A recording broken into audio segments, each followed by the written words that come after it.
Avem exemple nenumărate din campania din 2008 și din campania prezidențială. Nu uitați că s-au făcut de oameni răi calcule și le-a ieșit că la Ambasada României din Franța s-a votat la 30 de secunde. Un vot la 30 de secunde, dacă cineva poate să creadă asta, să o creadă. Evident că suntem perfect conștienți de chestiunea asta, evident că suntem perfect conștienți de faptul că deținem resurse limitate, dar ne gândim de foarte multă vreme la modalitățile de contracarare a acestor acțiuni, de cumpărarea votului. Trebuie să țineți cont și de reaua credință a organelor abilitate să rezolve asemenea probleme.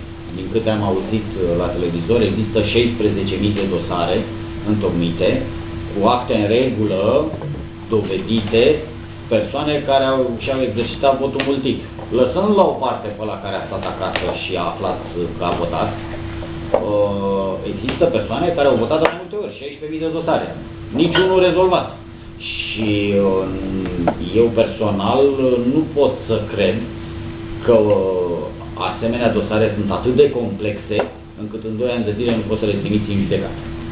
E foarte simplu, iei hârtia, te uiți unde ai semnat, pe aici, cu alea și dincolo. Felicitări, tocmai ai săvârșit niște infracțiuni, dar nu se vrea.